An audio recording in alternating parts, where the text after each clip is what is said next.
Imagine serving overseas for your country, only to return home and find strangers lounging on your couch, eating at your table, and letting their dog chew your furniture.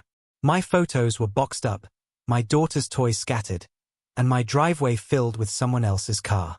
The worst part? My own HOA claimed they had the right to rent my house while I was deployed. They thought I'd roll over and accept it. But they didn't count on me returning, with my entire platoon. After nearly a year away, I was dreaming of a quiet night at home with my daughter. As my boots touched American soil, all I wanted was peace. But when I turned onto my street, something felt wrong immediately. A minivan sat in my driveway, my spot. Kids' bikes were thrown across the yard. And through the blinds, I spotted strangers sitting on my sofa, laughing like they owned the place. I slammed the brakes, heart pounding. At first, I thought maybe I had the wrong house, or some mistake had been made. But when I walked up and knocked, a man answered the door like I was the intruder. "Can I help you?" he asked, arms crossed. I forced my voice steady. "Yes, you can. This is my house. Who are you, and why are you here?" His smirk made my blood run cold. "We're renting." HOA said it was fine. Paid good money, too. Renting? My home wasn't a vacation property. I'd bought it outright before deployment. Something was very, very wrong. And the HOA was behind it. Still in partial uniform, I stormed straight to the HOA office. My boots hit the floor like a war drum, and there she was, Karen, the HOA president. Her smug smile made my stomach twist. "Well," she said, tapping her pen like she'd been waiting for this. "You were gone so long. The community voted to keep the property from going to waste. We simply arranged a rental agreement. Perfectly reasonable." Reasonable? My jaw clenched so tight I thought my teeth would crack. She had no legal authority. What she had done wasn't just shady, it was criminal.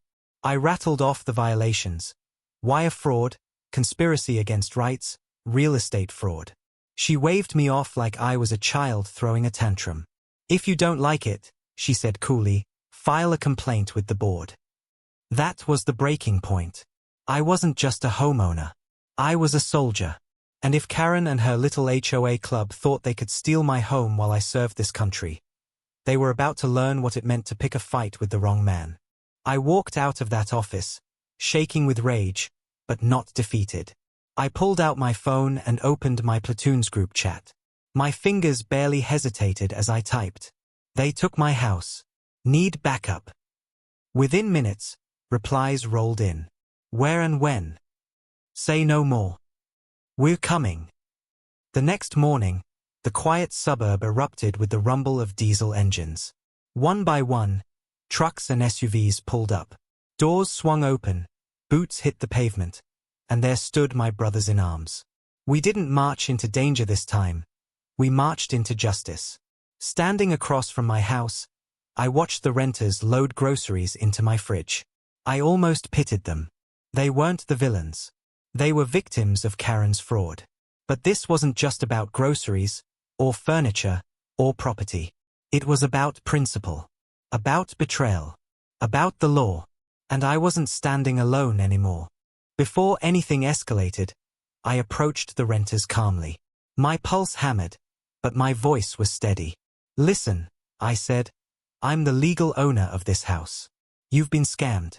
The HOA president had no right to rent this property." The husband looked skeptical until one of my buddies produced the deed with my name on it.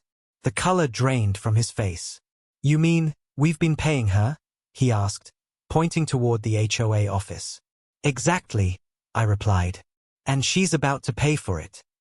They weren't the enemy. They were victims too, and I promised them I'd help them get their money back in court. Relief mixed with fear on their faces.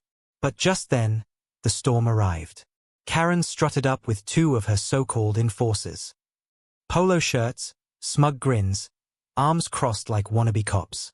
"You can't just show up here," Karen snapped. "These people have a contract." I shot back instantly. "A forgery isn't a contract. You committed fraud. Multiple felonies. Do you want me to list them alphabetically, or wait for the sheriff?" The standoff had officially begun. Karen's enforcers puffed their chests, stepping closer like they were about to make me back down. But they weren't facing a random homeowner. They were facing battle-tested soldiers. My platoon silently closed ranks, creating a wall of steel behind me. One of my guys leaned in, whispering loud enough for them to hear, "Buddy, you have no idea what you're about to step into." The tension was thick enough to choke on. Karen jabbed her manicured finger at me. "You're trespassing. I'll have the police arrest you myself." I grinned. "Good. Call them. Let's see whose name comes up on the deed." Her face twisted with fury. She stomped away to make the call, clutching her phone like a weapon. I turned back to the renters. "Stay calm. This ends today. No more lies." The soldiers stood tall, silent, their presence saying everything. Karen thought she held the upper hand. She had no idea her little power trip was about to collapse under the weight of the law.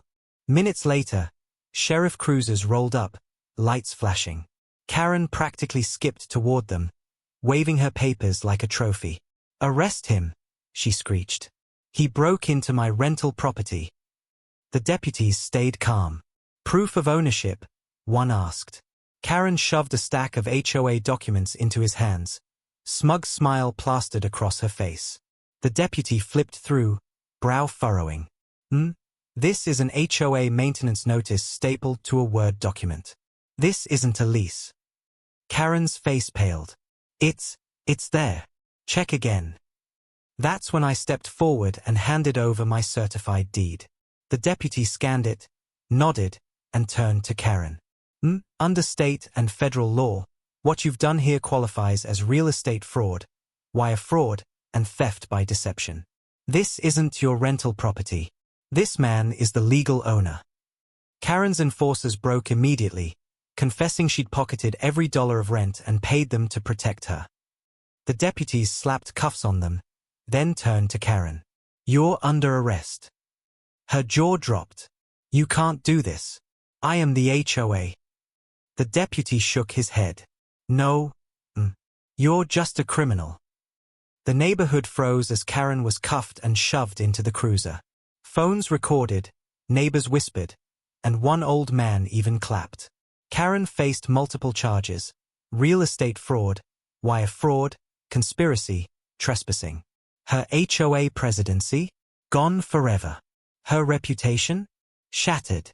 She now owed restitution to every renter she conned. As for me, my platoon and I walked back into my home. My home. My daughter's toys were back in her room, my medals back on the wall, my photos returned to their shelves. That night, we sat in the living room, boots kicked off, beers in hand. No cheers, no loud celebration.